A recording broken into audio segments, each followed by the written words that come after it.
yang menyangkal baik Bapa maupun Putra adalah antikristus. Antikristus adalah Muhammad, karena sebelum kedatangan Muhammad, Yesus sudah bernubuat di dalam Injil. Akan datang seorang antikristus. Dia akan menyangkal baik Bapa maupun Putra. Dia akan menyesatkan banyak orang. Dialah antikristus itu, dialah pendusta itu. Dialah yang menggantikan Al-Quran dengan ayat-ayat yang menghujat Tuhan Yesus. Karena hanya antikristuslah yang menghujat putra Elohim. Bertobatlah. Jelaslah, saya tidak percaya Al-Quran. Dari dulu saya tidak pernah percaya Al-Quran sampai sekarang. Sebab saya sudah percaya dengan Alkitab. Alkitablah yang tertulis firman Tuhan, bukan di Al-Quran. Di Al-Quran itu wahyu Jibril, tetapi di Alkitab adalah firman Tuhan. Oke? Bismillahirrahmanirrahim, dengan menyebut nama Allah yang Maha Pemurah lagi Maha Penyayang. Di dalam kitabnya Bani Israel, Yeremia 9 nomor 11 diterangkan bahwa Yerusalem itu akan menjadi tempat serigala bersembunyi. Serigala yang dimaksud di sini adalah antikristus. Siapa serigala yang bersembunyi di Yerusalem? Jawab. Oke, siapapun bisa mengakui Nabi Muhammad itu adalah nabi. Tetapi tidak Alkitab yang mengakui. Oke? Biarpun langit akan runtuh dan gunung-gunung akan menjadi rata, Alkitab tidak akan pernah menulis bahwa Nabi Muhammad adalah nabi yang diakui dalam Alkitab. Oke, manusia boleh-boleh saja. Siapa manusia? Seperti apapun pengakuan manusia, tetapi itu hanya namanya juga manusia. Kalau dikasih uang untuk mengakui, ya banyak saja yang mau. Hanya sekedar mengakui di bibir saja. Tetapi pada faktanya secara Alkitab tidak mengenal siapa Nabi Muhammad. Oke? Ya, no problem. Sekalipun banyak yang mengakui, orang Yahudi kah, orang Inggris kah, orang India kah, orang Rusia kah, ya no problem, silakan saja. Tetapi saya mengatakan itu secara rohani, secara iman, biarpun langit akan runtuh, gunung-gunung rata, lembah-lembah tertimbun, tidak pernah tertulis nama Muhammad di dalam Alkitab. Oke?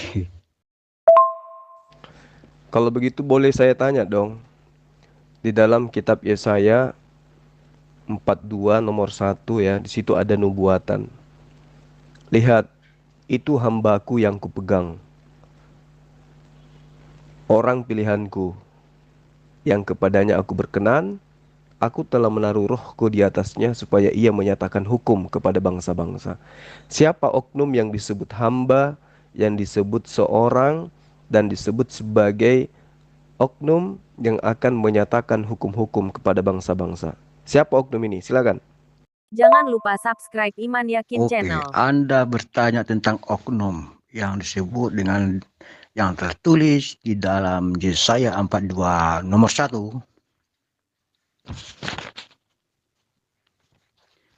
Lihat hambaku yang kupegang, orang pilihanku yang kepadanya aku berkenan. Aku telah menaruh rohku ke atasnya, supaya ia menyatakan hukum kepada bangsa-bangsa. Jadi itu kalau Anda sudah memahami kitab Yesaya itu secara keseluruhan, Yesaya diberi penglihatan tentang ya Tuhan Yesua, tentang apa itu, diberi penglihatan tentang Yehuda dan Yerusalem. Jadi itu adalah Yesus itu sendiri, Yehuda menurut bahasa Israel sana itu, Nah, jadi diberi penglihatan, kepadanya lah dia berkenan. Jadi bukan kepada bangsa yang mana atau yang apalagi yang Arab.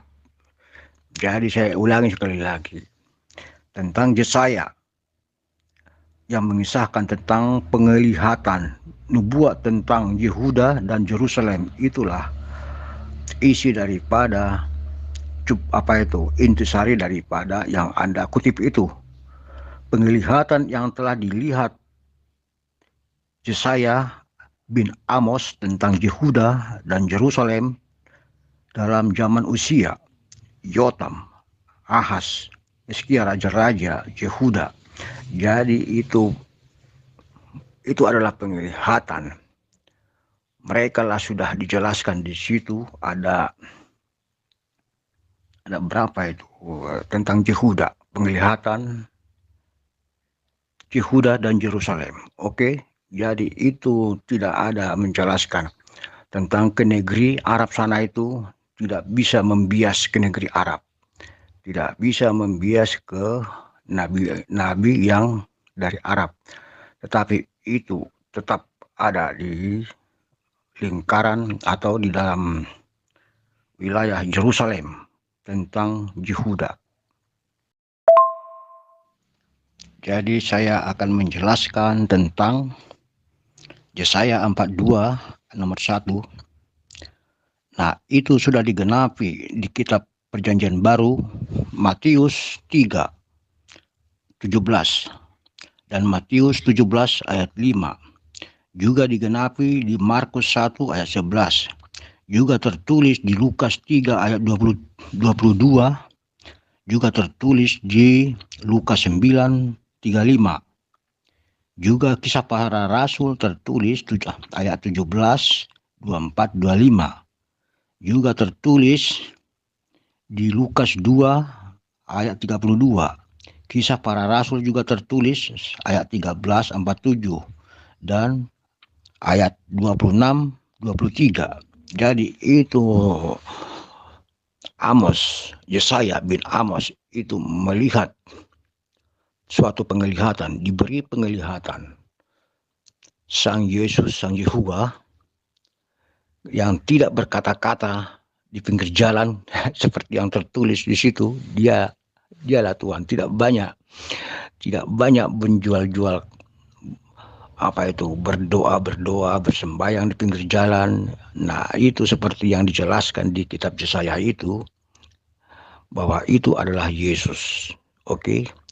Jadi itu tentang menubuatkan Yesus. Bukan saja nubuatan itu banyak tertulis, semua para nabi para menulis tentang diberi mujizat, diberi nubuat untuk menubuatkan tentang kedatangan Yesus. Oke? Paham? Jadi saya sudah jelaskan tentang ayat-ayat yang mencatat Yesua atau Yesus. Yesua di Perjanjian Lama atau Yesus nama di Perjanjian Baru. Sudah diberi penglihatan akan kedatangannya ke dunia. Oh, jadi Yesus itu hamba Allah ya? Gitu ya, Bang Naibaho. Ini apa, ngomong apakah ini, kok hamba Allah? Itu dari mana rujukannya itu Yesus adalah hamba Allah? Tidak paham, nggak tahu, tidak ada api, tahu-tahu ada asap, tidak ada rujukannya, tahu-tahu ada istilah Yesus hamba Allah. Ya coba dasarnya dulu kalau mau mengklaim gitu, dasarnya ditunjukkan dulu, itu baru benar. Bukan asal sembarang langsung diklaim ini, diklaim itu. Itu namanya asbuner. Ya kalau zat itu tidak ada apa-apanya, ya paling lumutan. Namanya zat. Zatnya itu kalau ditaruh ya mungkin di lumpur-lumpur, ya di lumpur yang hitam, ya jadi hitam dia. Kalau ditaruh di apa itu, di solokan-solokan, ya berlumut. Itulah zat. Ada zat lumutnya. Namanya juga zat. Zat itu ada banyak. Zat asam, zat gula, zat manis, ada zat, ya macam-macam zat lah. Bukan hanya satu, tetapi ada zat itu ada 3. Tapi nggak tahu ala SWT itu zat yang mana ya, zat cair kah? Kemungkinan zat cair, karena ada di dalam agamanya itu Nabi membelah bulan.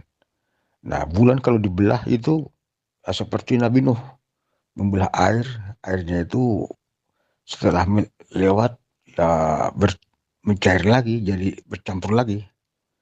Mungkin zatnya itu zat cair ala SWT.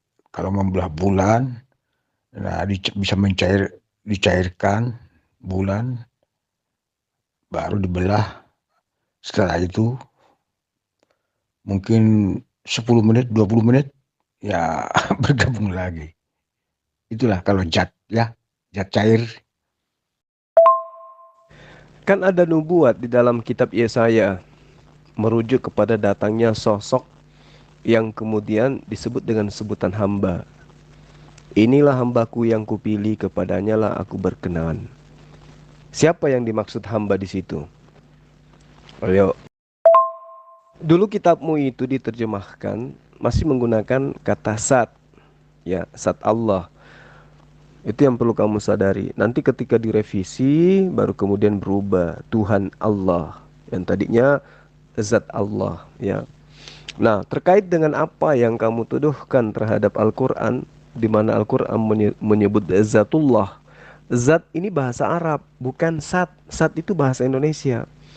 Zat bahasa Arab, Zat bahasa Indonesia. Sat bahasa Indonesia itu artinya adalah materi. Sementara zat dalam bahasa Arab itu artinya esensi. Nah, jadi berbeda. Jangan kau samakan, ya. Belajar lagi. Jadi kalau berbicara mengenai zat Allah, berarti berbicara mengenai pribadi Allah atau hakikat Allah. Nah, sementara zat itu adalah materi. Zat padat berarti materi padat. Paham ya?